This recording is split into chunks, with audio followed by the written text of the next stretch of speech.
भी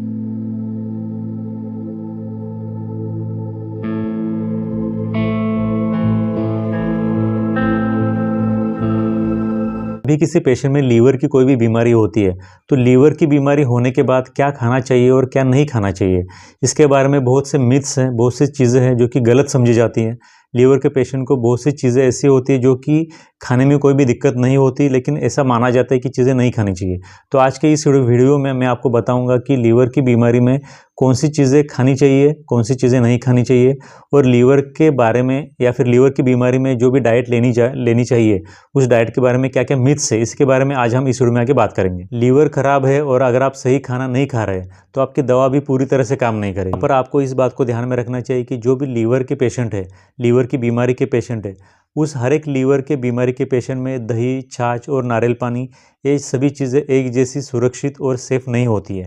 ये डिपेंड करता है कि उस पेशेंट की लीवर की बीमारी अभी कौन से स्टेज में है। मतलब कि किसी भी पेशेंट में हल्की सी कोई लीवर की बीमारी है तो वो पेशेंट ये सब चीज़ें आराम से खा सकता है, लेकिन किसी पेशेंट में लीवर की बीमारी काफ़ी एडवांस हो चुकी है, काफ़ी आगे के स्टेज में पहुंच चुकी है, जिसकी वजह से उस पेशेंट में लीवर फेलियर हो चुका है, तो फिर उस कंडीशन में ये सभी चीज़ें उतने सेफली हम नहीं दे सकते। अगर किसी पेशेंट को फैटी लीवर डिसीज़ हो चुका है तो फिर उस फैटी लीवर डिसीज़ के पेशेंट में थोड़ा भी तला हुआ खाना या थोड़ा भी घी बहुत ज़्यादा नुकसान कर सकता है। तो इस कंडीशन में थोड़ा भी घी खाना या फिर तला हुआ खाना, ये सब चीज़ें नहीं खानी चाहिए। इसके बाद लीवर की बीमारी होने के बाद उस पेशेंट को थोड़ा भी प्रोटीन नहीं खाना चाहिए। ये काफ़ी बड़ा भ्रम है, ये काफ़ी बड़ी गलतफहमी है, क्योंकि लीवर की बीमारी होने के बाद वो पेशेंट आराम से प्रोटीन खा सकता है।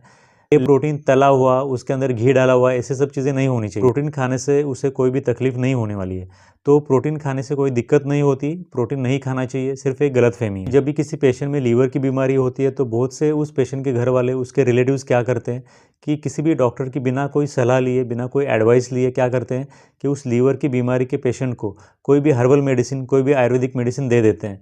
तो इस तरह से आपको लीवर की बीमारी होने के बाद उस पेशेंट को कोई भी दवाई, चाहे वो हर्बल हो, चाहे वो आयुर्वेदिक हो, चाहे वो होम्योपैथिक हो, अपने डॉक्टर की बिना सलाह लिए नहीं देनी चाहिए। वो पेशेंट पहले जो भी दवाई खा रहा है उस दवाई के साथ इस हर्बल मेडिकेशन का इंटरेक्शन भी हो सकता है। यहाँ पर कुछ ड्रग इंटरेक्शन होने के चांसेस भी रहते हैं, इसलिए कोई भी दवाई, चाहे वो हर्बल हो, कोई भी आयुर्वेदिक हो या कोई भी होम्योपैथिक दवाई हो, अपने डॉक्टर की बिना सलाह लिए उस पेशेंट को कभी भी नहीं देनी चाहिए। पर अगर आप उस लीवर की बीमारी में उस पेशेंट को सही डाइट देते हो तो सही तरह की डाइट लेना उस पेशेंट में दवाई लेने से भी अच्छा असर कर सकता है। लीवर हमेशा चुपचाप खराब होता है, वो बहुत ज़्यादा साइंस और सिम्टम्स सीवियरली नहीं दिखाता है, इसलिए सही समय पर सही खाना लेना, सही डाइट लेना, ये लीवर के इलाज में काफ़ी इंपॉर्टेंट होता है। Thank you very much.